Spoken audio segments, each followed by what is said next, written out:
டைட்டானிக்னு சொன்னா உங்களுக்கு என்ன ஃப்ரெண்ட்ஸ் ஞாபகத்துக்கு வருது? சில பேருக்கு இந்த சீன் ஞாபகத்துக்கு வரும், சில பேருக்கு இந்த சீன் ஞாபகத்துக்கு வரும். ஆனா இன்னைக்கு இந்த வீடியோ பார்த்ததுக்கு அப்புறமா இன்னொரு மனுஷனே உங்களுக்கு ஞாபகத்துக்கு வரும். சார்ல்ஸ் லுகன். இவர் டைட்டானிக்ல சீஃப் பேக்கரா இருந்தாரு. ஷிப்ல இருந்த 2000 பேருக்கு ஃபுட் ப்ரிப்பேர் பண்ணிட்டு இருந்தாரு. ஏப்ரல் 14, 1912 எக்ஸாக்டா நைட் 11:40 மணிக்கு டைட்டானிக் ஒரு ஐஸ்பர்க்ல மோதுது. ஷிப்புக்குள்ள எல்லாம் தண்ணி வர ஸ்டார்ட் ஆகுது. அங்க இருக்கிற யாருக்குமே என்ன பண்றதுன்னே தெரியல. சும்மா அப்படி இப்படி ஓடிட்டு இருந்திருக்காங்க. பேசஞ்சர்ஸ் ஒன்னா பரவாயில்ல ஃப்ரெண்ட்ஸ், பட் ஷிப்ல வேலை செய்யறவங்களே என்ன பண்றதுன்னு தெரியாம ஓடிட்டு இருந்திருக்காங்க. தேவர் கார்னர், தேவர் ஹெல்ப்லெஸ் மாதிரி. பட் நம்மளால பயங்கர காமா இருந்திருக்காரு. லைஃப் போட்ல ஏற எல்லாத்துக்குமே இவர் பிரெட் சப்ளை பண்ணிட்டு இருந்திருக்காரு. அது போக அங்க இருக்கிற சேர் எல்லாம் தூக்கி தூக்கி கடற்குள்ள வீசிருக்காரு. யாராச்சும் அதை பிடிச்சி சர்வை பண்றதுக்காக. பாக்குறவங்க எல்லாத்தையுமே லைஃப் போட்ல ஏறதுக்கு ஹெல்ப் பண்ணிட்டு இருந்திருக்காரு. கடைசியா அவரோட லைஃப் போட்டு வந்திருக்கு. ஆனா அவர் ஏறல. அங்கிருந்து உமன் அண்ட் சில்ட்ரன் வண்டியில ஏத்திட்டு இவர் அங்க நின்னுட்டு இருந்திருக்காரு. ஷிப்புக்குள்ள ஃபுல்லா தண்ணி வருது. அவருக்கு வேற லைஃப் போட்டும் கிடையாது. He know he's gonna die. So அந்த டைம்ல பெஸ்ட் ஆப்ஷன் என்ன ஃப்ரெண்ட்ஸ்? ஆப்வியஸ்லி அவர் கேபின் போயிட்டு அங்க இருந்து ஒரு விஸ்கி பாட்டில் எடுத்திருக்காரு. அவரால் எவ்வளவு குடிக்க முடியுமோ குடிச்சிருக்காரு. எல்லாரும் அங்க என்ன பண்றது தெரியாம உயிருக்காக ஓடிட்டு இருக்கும் போது நம்மளால ஷிப்போட ஓரத்தில் நின்றுட்டு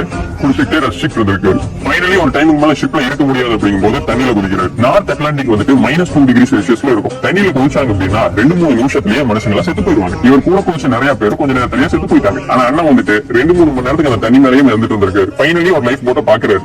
இவர் கை காட்டுறாரு. ஆனா அந்த லைஃப் போட்ல இடம் கிடையாது. என்னடா வாழ்க்கையை உட்கார்ந்து இருக்கும் போதுதான் லக்கிலி இன்னொரு லைஃப் போட்டு வருது. அதுல ஏறி தப்பிச்சு போறாரு. ஒரு இன்ஜுரி கிடையாது, ஒரு இல்னஸ் கிடையாது. டாக்டர்ஸ் எல்லாம் இவர் இவ்வளவு நேரம் இந்த சில் தண்ணியில இருந்த மாதிரியே இல்லங்க அப்படின்ட்டாங்க. அவர்கிட்ட கேட்டப்போ நானெல்லாம் பெருசா எதுவும் பண்ணலங்க, நான் மட்டும் தண்ணி மேலதான் மதிட்டு இருந்தேன், மேபி நான் அடிச்ச சரக்கு நீ காப்பாத்திக்கலாம் அப்படின்னு சொல்லியிருக்காரு. குடியினால் செத்தவங்க மத்தியில அண்ணன் மட்டும் குடியினால பொழைச்சவரா இருக்காரு.